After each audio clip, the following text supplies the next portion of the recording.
We are learning Shema Book of Samuel. Please subscribe to the station, give it a thumbs up, hit the bell, and get a notification of this class before it hits anywhere else. You'll get the notification. You'll be first to see it. Okay. So, again, we're on chapter 17, verse 17. So, let's not forget, David has gone to there's a war. Goliath is challenging the Jews, send out one guy against me, and so on and so forth. And if I win, you're our slaves. If we win, we are your slaves. And again, he compared them. He said, you're already enslaved to Shaul, so it's no big deal for you guys to be slaves, but we're free men who rule ourselves. It would be horrible for us to do it. Nonetheless, we have all agreed to these terms. Okay. David has not been there because he's been with his dad, because the older brothers were with Shaul in the army. The rest of the people were, the rest of his family was home, including David, since he was the smallest. And even though he was going normally the arms bearer for Shaul, when it comes to the time of war, that's how they would save the family. Fine. So, and then the last thing we heard of that chapter was that the Pelishti, that Goliath would speak to the Jews, challenging them both morning and night. Why with those terms? And we learned that was because he wanted to disturb us saying the Shema, which would be our protection. So now, Vayomi Yishai David Beno. So Yishai, now we're in 17. Vayomi Yishai David Beno. So Yishai said to his son David, Kach na la'achecha ephod hakali hazem. Take now, or again, please take to your brothers this ephah of parched corn, v'asar alechem hazeh, and these 10 breads, v'haretz amachaneh achecha, and rush them to the camp to your brothers. So, where is it? Malbim. Oh, you left out cheese. They got cheese too coming. Oh, I didn't get there yet, but I wanted to make sure that we don't miss anything. So that would be 17. Yeah. So Vayomer, he says, Al Yadei. So Malbim explains, Al Yadei Shehit Akavu Arba'im Yom Eitz Hazal Atzida Mikleihem. So since they had waited or hesitated, would be restrained for 40 days. So the amount of the provisions were used up. So Shalach Lahem said that's why he's sending them suddenly a care package. This is the old. This is when you go to camp. You never went to camp, did you? Okay. So when people send their kids to camp, what do? They would send them a care package, cookies and stuff, or whatever they're going to send them. An extra salami. An extra salami. That's when you go to the armed forces. But that's what people do. They're sending a care package, right? So that's what's going on here. They're sending a care package, and so the Malbim explains because the stomach 40 days. They didn't bring 40 days worth of food with them. You don't go for so much food. Okay, so then he says, and also these 10 loaves, 10 cheeses of Tavila Sarha Aleph.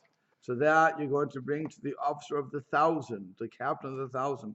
To your brothers, Tivkod or Shalom. You're going to make sure your brothers are good. Check them out.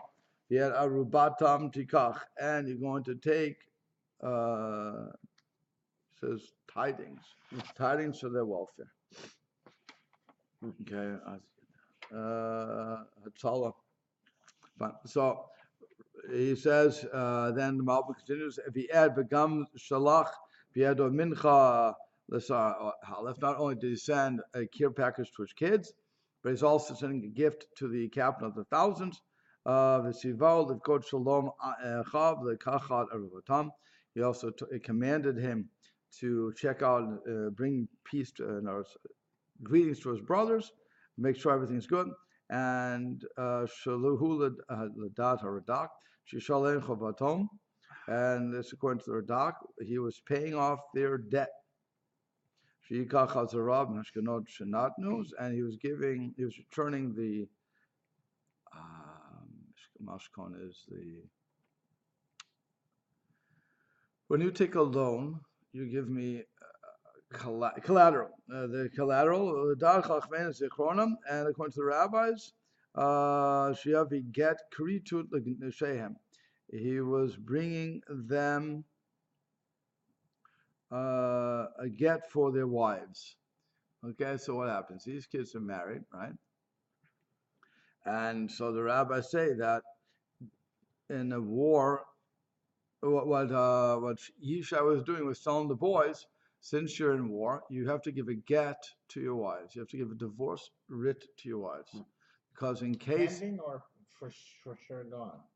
Divorced or just like a divorce, contingency? divorce. We don't just divorces. Well, if Well, we he do didn't actually, come but- back from war, I mean. No, so the way I'm gonna explain. So the way it works is, you give a get to your wife, because if you don't give a divorce to your wife, what can happen? You could, God forbid, die during war, and there aren't witnesses to your death. And body's never recovered. Body's never recovered. So if your body's recovered, or the witnesses to your death, so then your wife is free to marry whoever she wants anyway, married or divorced. Doesn't matter. Married. Let's make her married. So then she can marry somebody else. But on the other hand, if there is no body, or there are no witnesses to the death, in other words, missing in action, the wife can no longer marry anybody, even though the husband is really dead and buried, dismantled, whatever the case is going to be. She can never get remarried. That's what we call a naguna, a chained wife. She's chained to the marriage. And her kids, by the way, the kids of that husband can never inherit their property. And What after happened? 7 years. or It does, so, there's that- no What would time what would limit. happen to the property in that case? It gets, I mean, the mother would I guess die, what after would- 100 years, you can figure out he's going to be dead. But but you know, it's not a good situation. The point is that nothing moves. It's all stuck. 7 years doesn't do anything. It has to be, unless the guy was 95 walking into the war, or 100. Let's make him 100 and 113. 113 walking into the war. Okay, guys not going to pass 120 maybe. Yeah. So you could maybe argue 7 years at that point. But as no, we need witnesses to that. So now, on the other hand, though, if you go into war and you give your wife a get, not conditional, a get, you have a total get here. You're free. Now, when you come back, the understanding is if I come back to you, we get remarried. And that's allowed. Yeah, that's allowed. The only one that wouldn't be allowed for is a Kohen. Would it, in other words, the get would have been what was it? Right down there. Already processed already. So it wouldn't be a matter then if he came back that you could just tear it up. It was already processed. Yeah, and she has to done. get remarried. So you have to actually get remarried. But it's no big deal. I mean, Yeah. Were Cohens exempted from serving in the war in that Yes. sense? yes. Because of the marriage. No, business? because we're not allowed to be near death. Ah. We can't go into war anyway. So it's All right, so they would not have had, so we wouldn't have had to deal with that, right? But you wouldn't have had the get or the military service. correct, Because you We were couldn't do the priests. military service. right? Because we're the priests, so we got that. We were exempted. Religious exemption. Well, what? This You kind of got better tangent. parking spots too. didn't That's right, absolutely. Getting off the main topic just for a second. Tangent. Uh-oh. So I mean, going beyond ancient days and getting into living, in Gulf or other countries, you get drafted by that country. What can you do? And they send you off to a war as a Kohen. What would a Kohen do? Say what? Oh, The United States in modern time, you get drafted. World War II, World War I, you get Vietnam, you get drafted, and you're a Kohen, and you go off and they send you overseas, and you're in the midst of the. But that wouldn't be honored as a conscientious. no, no. If you're in, no, I don't think they would honor that at all. Conscious objective has nothing to do with Kohen. I mean, you In want Israel, this wouldn't be a problem. I don't know. Israel is not a religious state. Israel is But a the secular. Cohens don't have to serve. No, not Israel today. Israel, I don't know. I would assume that That's the interesting. Kohanim would have to serve today too. Who? Maybe they just The wouldn't put Kohen. him in battle, probably. I'm not. No, they probably unless he's religious. The thing is, if you're religious, Ah, you can get an exemption. There today. Yeah, if you're religious, Yeah. religious, period. So you can get an exemption. But I think they changed that recently. no, this doesn't change. But they're drafting Haredim at this point. They're not drafting. They're But, I mean, there it's was mandatory. always, they were always religious in the army. That was part of. I think they're phasing in the Yeah, Haredim. but I'm trying to figure out. Yeah. There was a name for them. I forget. I can't think of the name right now. But they have a special unit. I've seen a show about that. Very highly orthodox, right. but they serve in the military. Right. So they serve. So What now you happens, want. in modern So now, time if you want to United say the States, though, Haredim are going to be drafted, okay, but the army doesn't want them. The political people do want them. This is a whole big topic. Huh. Is good fodder for the non-religious, but what the non-religious don't tell you is they also don't go into the army because they have conscientious objectives. Huh. So they also don't go in the army. So it's not just the Haredim who don't go into Okay, the so army. in the United States today, so a religious Kohen gets drafted. What does he do? What And he could- gets sent to a battlefield. Okay, so what he could do is we have what's known as conditional divorces, which is what you were first asking. We have something called that. So No, I mean in terms of I'm going branching away from it, but no, I'm saying so. What the Kohen could no, we don't do anything. Bottom line is we don't do anything. But it's what you could do is say, I am giving you divorce. If I don't come back in 3 years, then you are divorced as of this day. That's a conditional divorce. I can give a conditional divorce. So let's say I'm going on a trip, right? And I'm going on a plane trip, whatever, and it's a dangerous trip. So I say, okay, I'm giving you this get. If I don't come back by blank time, so whatever, a week from now at 12 o'clock, I have till that time, this get goes into to action as of today, as of that day you gave it. So then, so she has a week to wait, or a month, or years, or 3 years to wait. And once that happens, and you don't show up for whatever reasons, we don't care the reason, then the divorce goes into being. And if she sees you from across the river, even it says, but you can't get there, divorce done. And now you're out of luck. That's for a Kohen. Oh, again, a regular person. Oh, comes back how does a unmarried. Kohen avoid being around dead people though? That's a problem. I mean, Okay. you'd have to. I mean, you have to work that out. Maybe you could get a religious exemption. I'm not sure. Ah, Again, if you're religious, you may be able to get these exemptions. But if I'm not religious, then I don't worry about these things. So you know, okay. But that's really what it is. But I don't know. All those questions are valid questions, which is why ancient Israel, the Kohanim wouldn't be in battle anyway. yeah. So today, I doubt. Although today you could probably request not to be in the battlefield, but I'm not sure.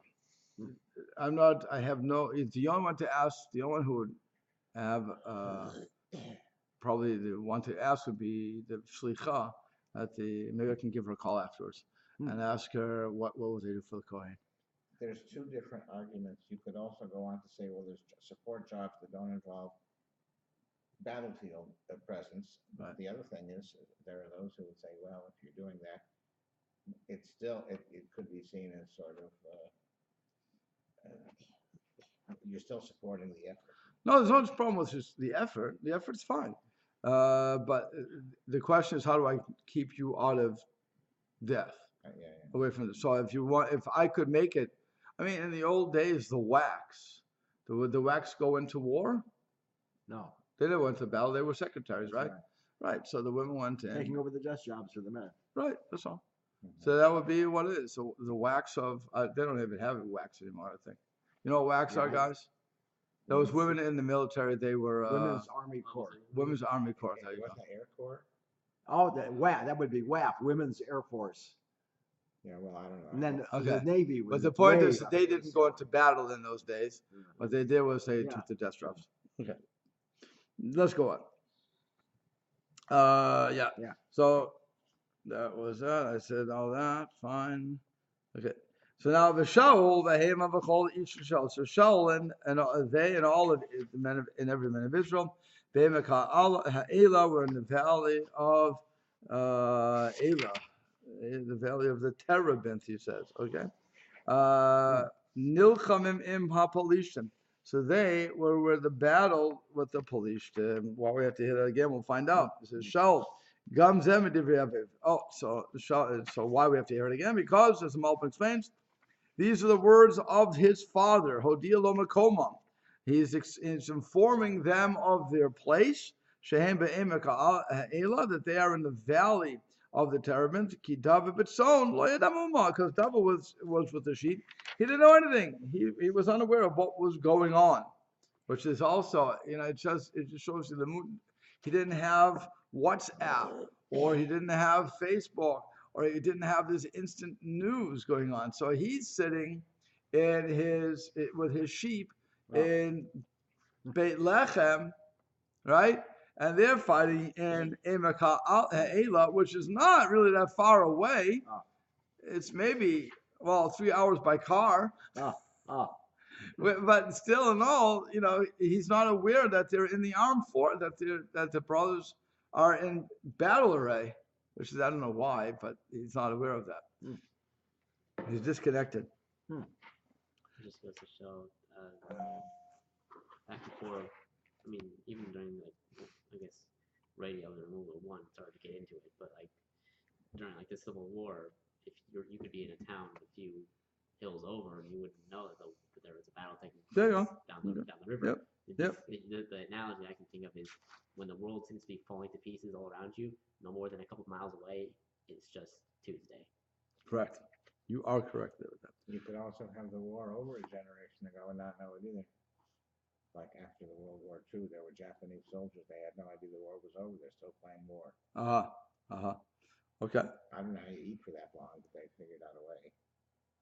How to eat? Well, people in the jungle, they don't know what the war is. They don't know the war's over. Right. Okay. Battle of New Orleans was after the war, the treaty had been signed. Yeah. There you are. 2 weeks after the war ended. Okay. But somehow they all knew the Notre Dame Victory March. They all knew how to sing that song. Baruch Hashem. So Vayash came David next. So David got up early in the morning. Vayitosh Eretzon ala shomer, and so he gave the sheep over, left the sheep with a keeper. Vayisa vayelech, and he got up, he carried, he went. Vayisa is normally he lifted. So what did he lift? He carried off and went. Okay. Kashisival Yushai, just like his father, just like Yushai had commanded him. And so now what happened was he came to the barricade, and the army, Vayose Elamaracha, that the one that was going out into the array of battle, Vehereu Bamilchama, and shouted in the battle. Okay, and so Malvin explains, Vayashkim David Asakim Misvat Aviv. David did as his father commanded him. V'neged she'Eliav chara apo b'David, and it is corresponding to Eliav, his brother, would become angry at David. Vayomer lama zeyirata, when he asked him, "Why did you come down?" Because David should have stayed back, right? He's the youngest. He should stay out of here. Yalmi nadashta ma'at hatson ha'hena b'midbar. On who did he leave these sheep in the desert? Say for Paul. Neged almi natashta ma'atzon. Okay, ki natashta son al yadei shomer. He gave the sheep or the flock by some shomer. Neged lama zeyirata amar. And corresponding to what he said, why did you come down? He said he carried the stuff and he went just as Yishai commanded V'sav of Hashem ki berega, and Hashem made it so that at that moment that David came to the barricade, Shub makom chaniyat hamachaneh, that was where the camp was resting. Beregazu, at that moment, they cried Nashek, that the army that was going out to the array shouted out the battle cry. And his brothers were not in the barricade of the camp, rather in the place of this battle. So that's why David would have to ultimately run to the battlefield. And because of that, he would see the Pelishti and his words, and hear his words. So you see how much has to work out for this to happen, right? In other words, Yishai sends his son David and says, okay, I want you to go and I want you to see your brothers. I want you to bring this food, care package. Very nice. They don't have enough food. The kinderlach, they're starving a little, so I have to give them food. Okay. Very nice. So then he goes to the camp. At the camp, he comes to the camp, and lo and behold, the camp is empty.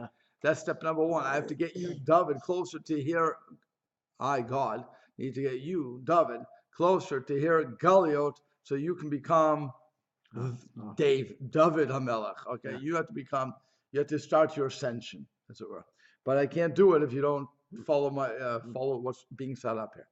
So what he does is, again, what should have happened? He doesn't find his brothers in the camp. What would have been the case normally? Sit and wait for him. Sit and wait, or leave the stuff with the captain. Say, yeah, my dad said to do this, and I have to go back home. But because his father commanded him to find these things out. By the way, the parallel is with whom?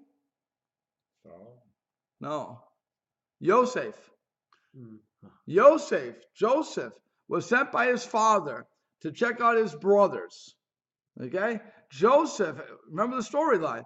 Joseph, we just read it, would go to the place, he would go to Dotan. He finds his brothers aren't there.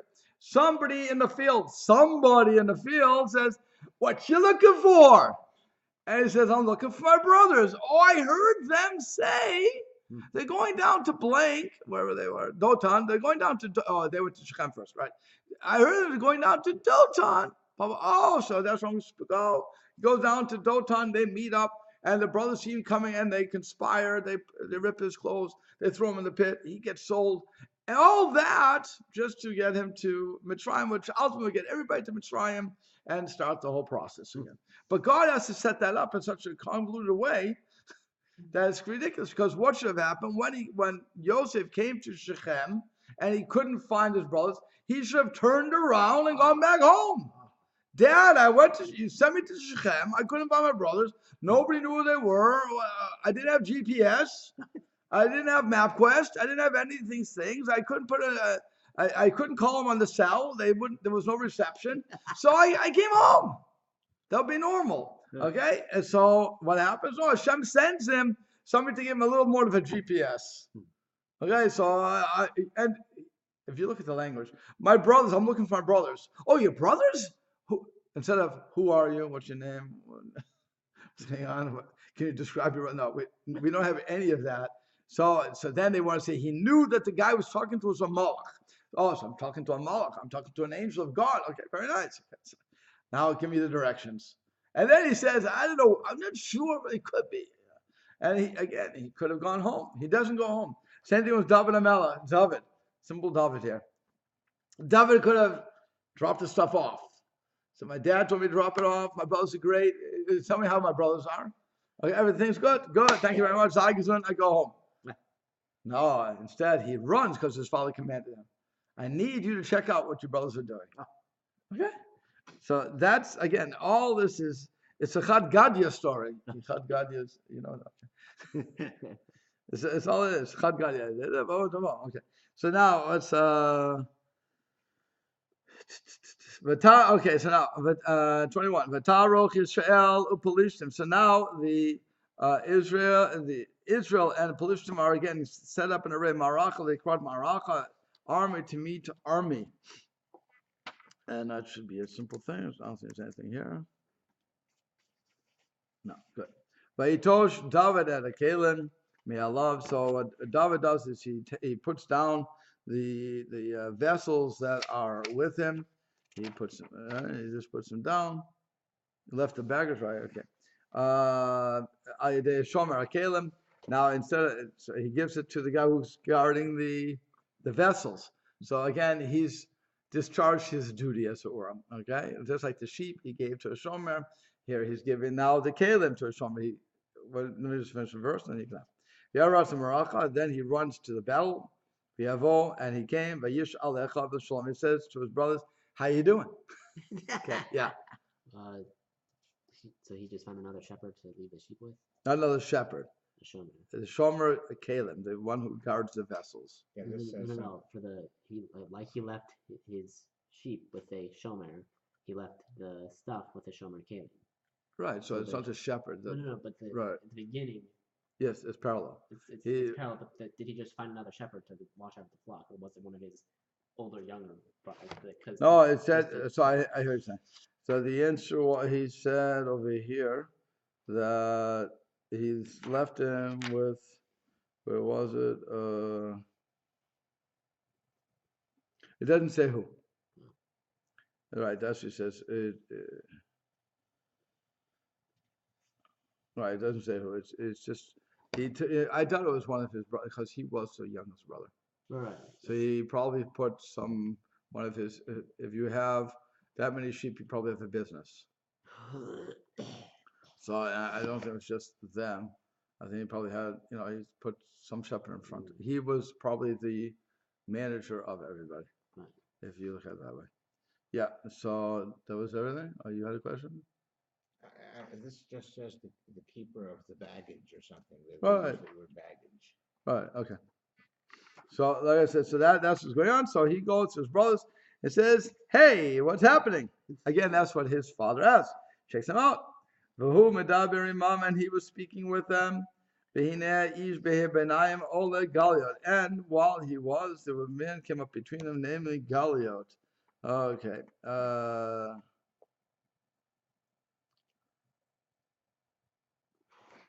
That's interesting. Galiot Haplish Shmo, we got Ma'arod, Plishtim. And so he spoke, his name was Galiot. Why we have to be introduced to him again is also interesting. So Galiot was his name from Gat, Ma'arachot, from the army of the Plishtim. And he spoke these words, Vayishma David, and David heard. So he explains that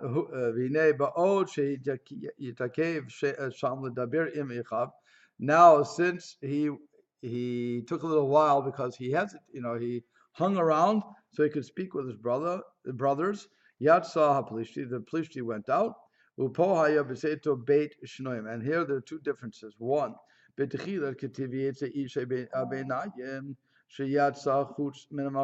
there was a man who went out from between them, that went out from the camp. Shaya Bahar El Hagai, that went from the mountain to the valley between them. Upo Kativ, and here it's written, Vine Isha Benaim Olet, the man from between them went up. Shekavar Arev Libola Alot El Ahar Allah V'Machanei. This person's heart he was already willing to come up against the army of Israel. Can you imagine? You see this one guy, just picture the scene. He's painting a beautiful picture here. How's he saying this in English? I don't get it. Coming up from the ranks. Okay, fine. And so the picture is like this. You have this one giant walking out from the midst of the other camp, which is on the other mountain, and he's coming down into the valley.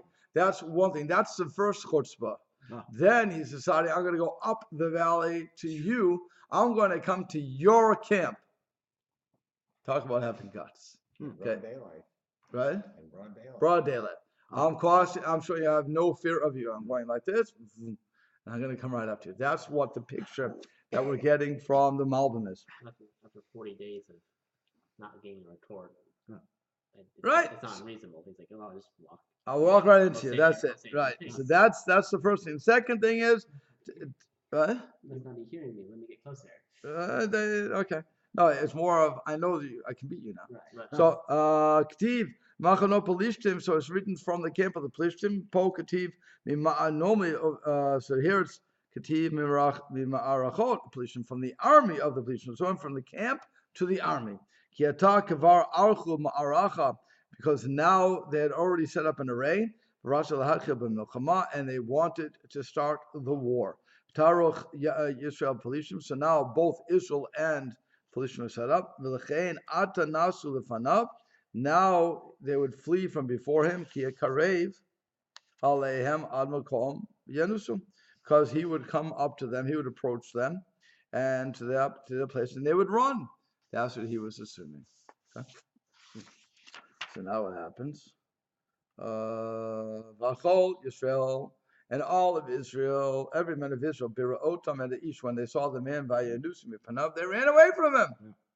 And they were very afraid. Again, you don't want to see this gigantic guy coming, even if you are the big guy. They once asked everybody's heard of Maya Kahan? Yeah. Okay, Maya Kahan was the starter of the Jewish Defense League in the United States of America. He was in the 60s, early 60s. And he was an Orthodox rabbi who decided that it's time for Jews to stop running and we have to stand up and fight. So he was the one who got the Jews out of Soviet Russia. He was responsible for a lot of these things. He was, even though they don't get credit, he doesn't get credit for it. He certainly was one of those people who would really should get the credit. He would go to Israel and he would start it wasn't him. It was Kach. Maybe he just started the Kach movement, which was saying he's willing to buy all Arabs a bus ticket to the border of Israel to drop them off outside of Israel. Oh, That was what he was saying. We can never have peace if we're going to have Arabs in the land of Israel. That was, they called him a terrorist. They called him everything under the sun. But the bottom line is he was fighting for Jews, okay? And so he was, as a result, became very famous. He was arrested many, many times as for protesting against the Soviets. In New York and in Israel? He was on the Knesset in Israel. What? He was a Knesset in Israel. I don't know if he's arrested in Israel. But certainly in the United States, he was arrested many times. So what happened was, the only reason I want to get this is he was on a news program, and they asked him. I was a non-Jewish person asking the interview. I was an interviewer, and this is post-Holocaust by many years. This Holocaust is ended in 48, so we're in the 68, 70. So 15, 20 years later. And they asked him, so we don't understand something. You had all these Jews in the concentration camps, and you had very few guards. Why didn't all the Jews just rush the guards? They would have beat them. Numbers-wise, they would have beat them. There's no question. So Meir Kahan said to them, that's the guy, so in other words, you would have been the first one to be killed? You would have run? You would have gone against the machine gun? Remember, somebody has to die. Somebody's going to die today. So you're going to be the first one to run, right? You're going to run into a machine gun? That was what he answered the guy. And the guy couldn't get it. He just couldn't get it. The rest of the audience got it, but he couldn't get it.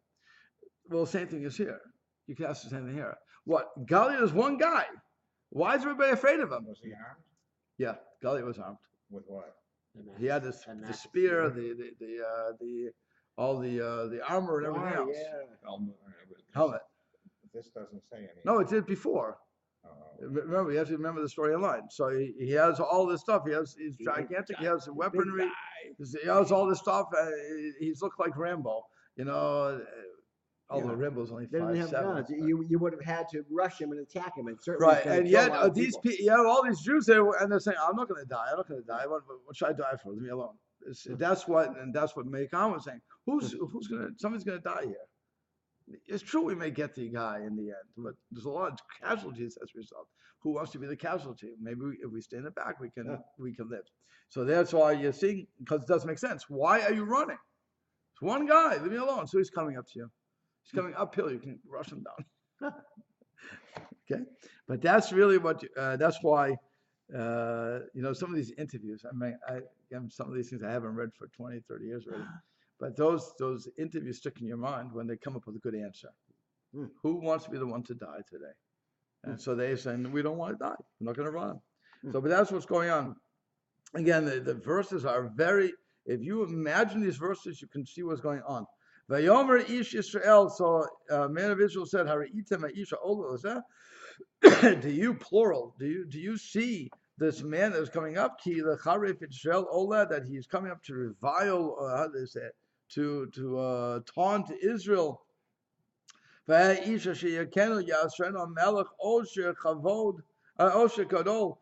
this man that will, the man that will kill this guy, the king will enrich great riches, and his daughter he will give to you,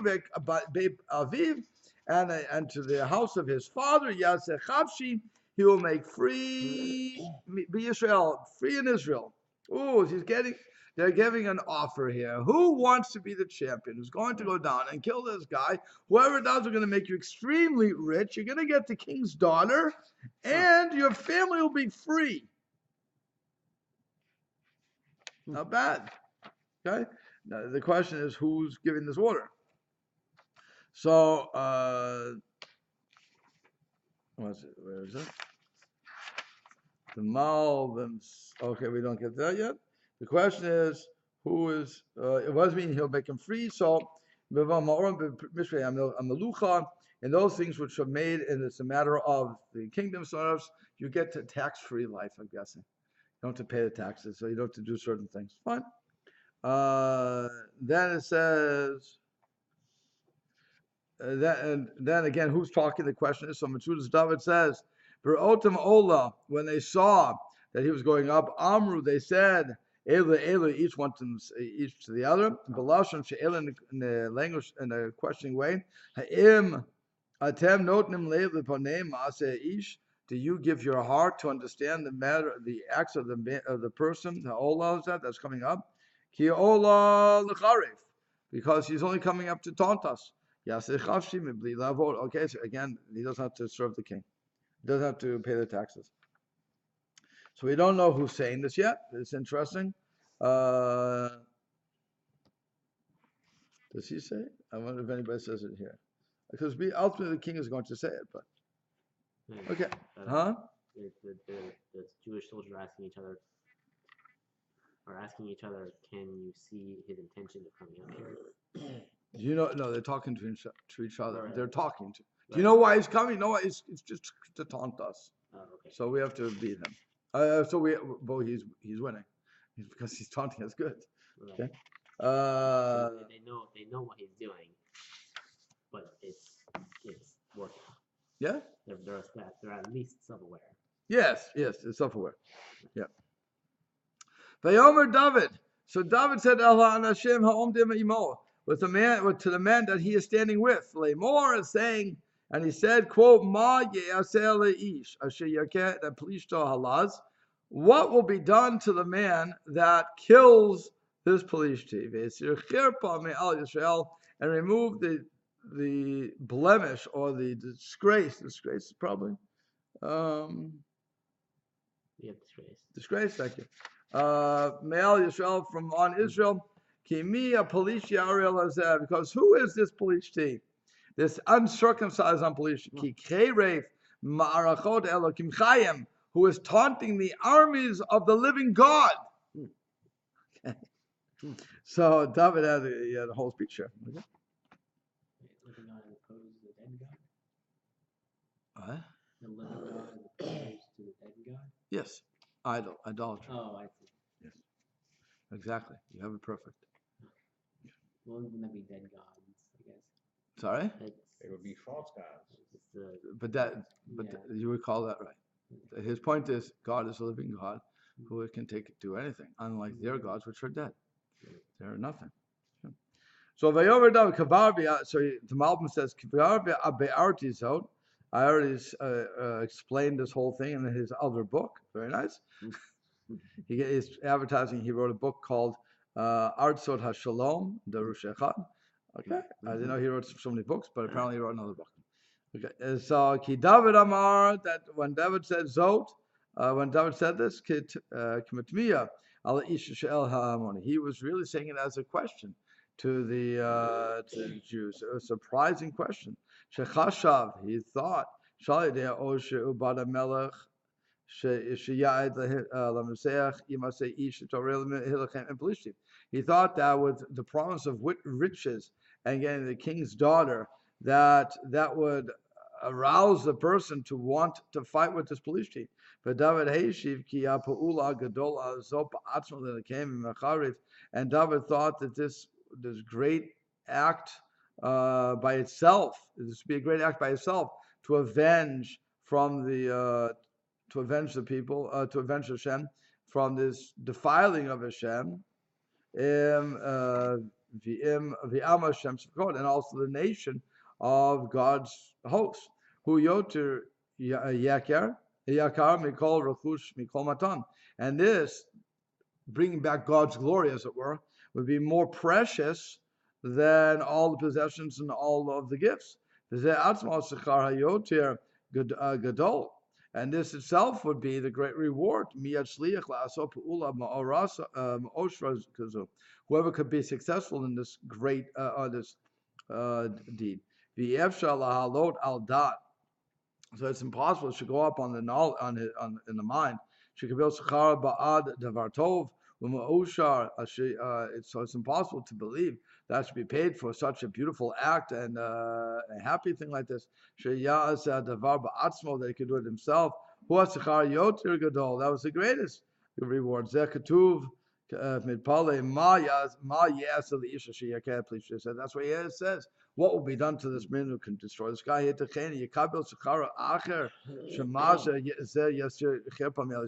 be that anything could be greater than removing the disgrace from Israel? And that already that would be enough reward. If somebody was meritorious enough to do this. Who is this Pelishti?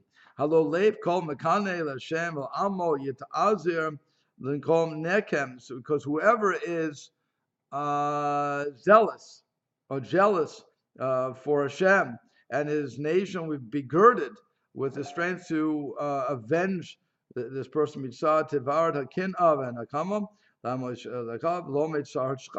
That would be enough to drive him, and not the need for reward. Okay, so he's trying to rev up the group, saying, why do you need to be told you're going to marry the daughter's king? Why do you need to be told you're going to get paid handsomely? Why do you need to be told your family will be free from the service of the king?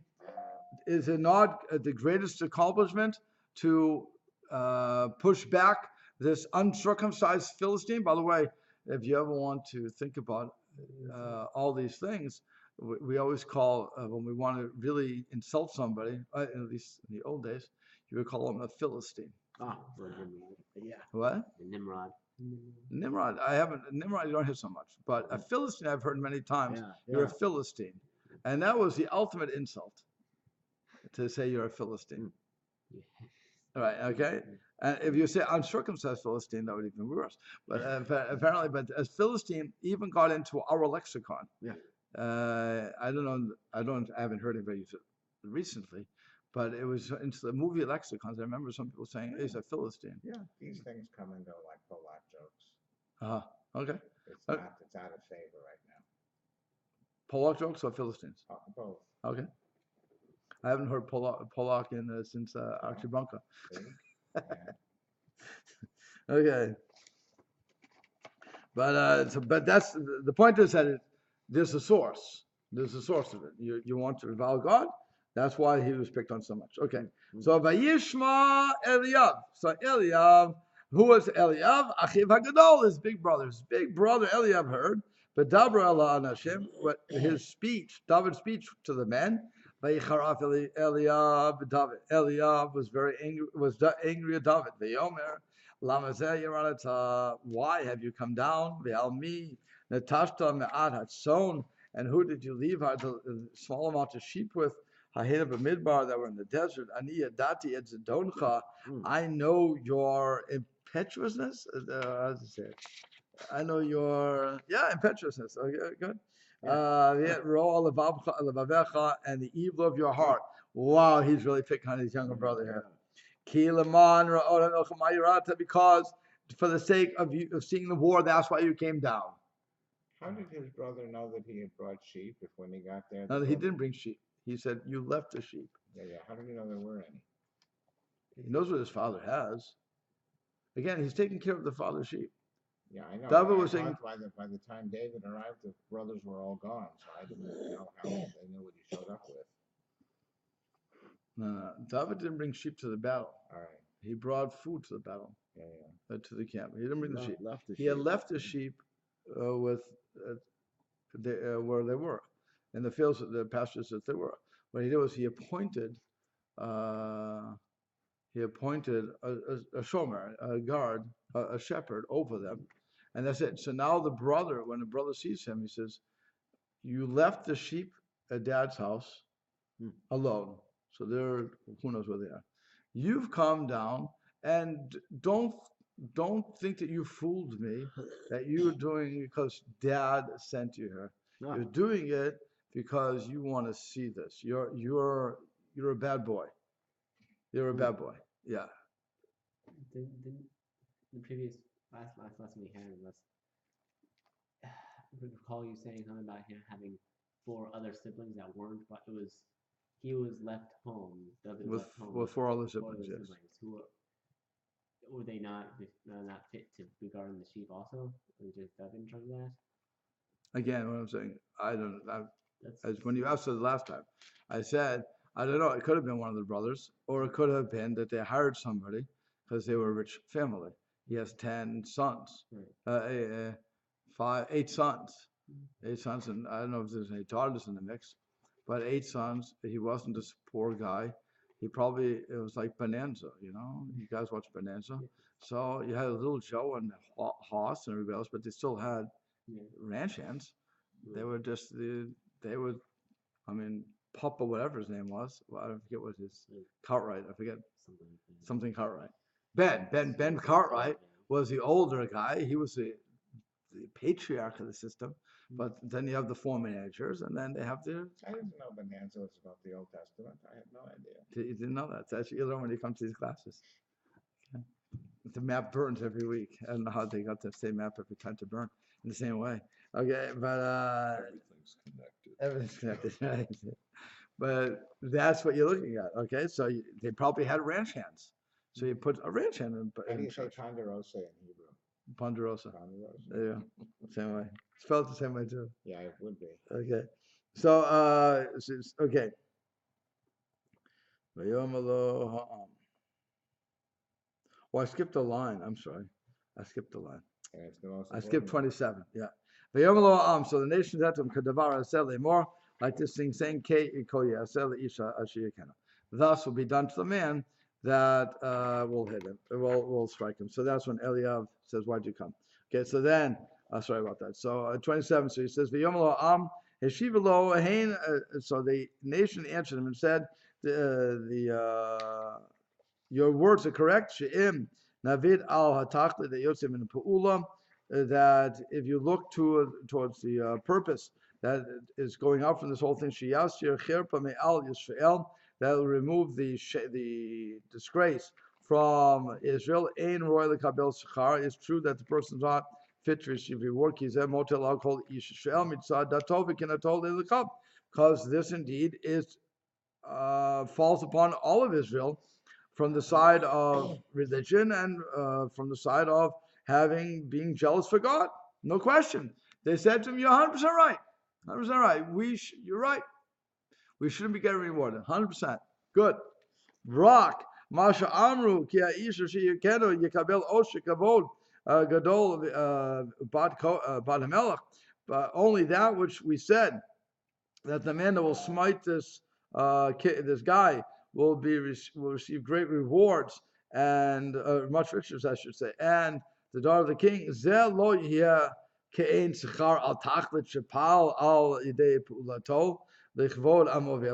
is not coming from as a reward for the purpose of doing for the honor of the people and God.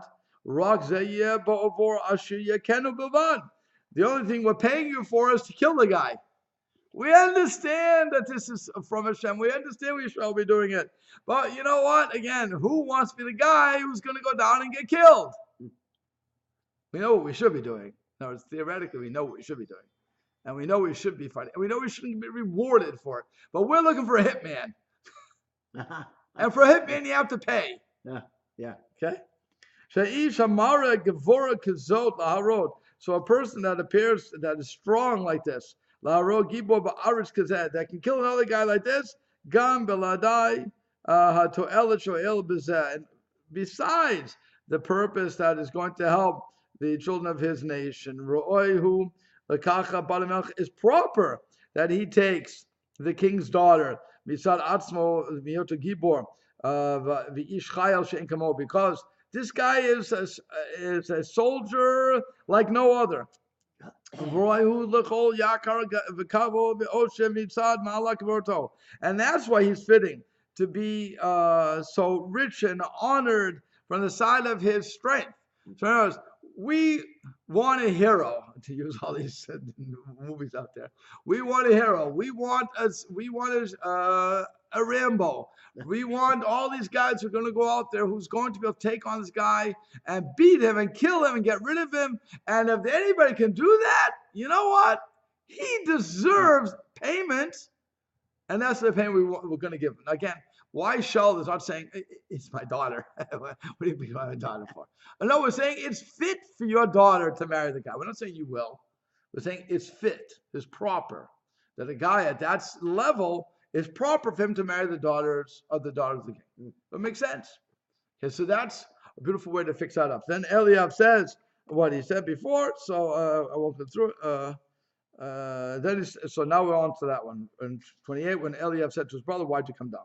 So it says, Chashdu ata. He suspect. Oh, I always go over time with this. Chashdu ata. Let me just finish this, and then we'll stop. So he says he now suspected one. Sha'alach me Allah that he went on. He came down his own bials. Since Eliab doesn't know that his father sent him, he says, why'd you come down? And number two, you left the sheep ownerless, you know, was always taking care of them. And on the first one, he says, you came on your own, I know you're impetuous. On the second one, where he says, you left the sheep, he says, that your heart is evil. In other words, you did two things that were bad. Why did you do it? We'll have to stop here. And God willing, next week we'll find out David's response.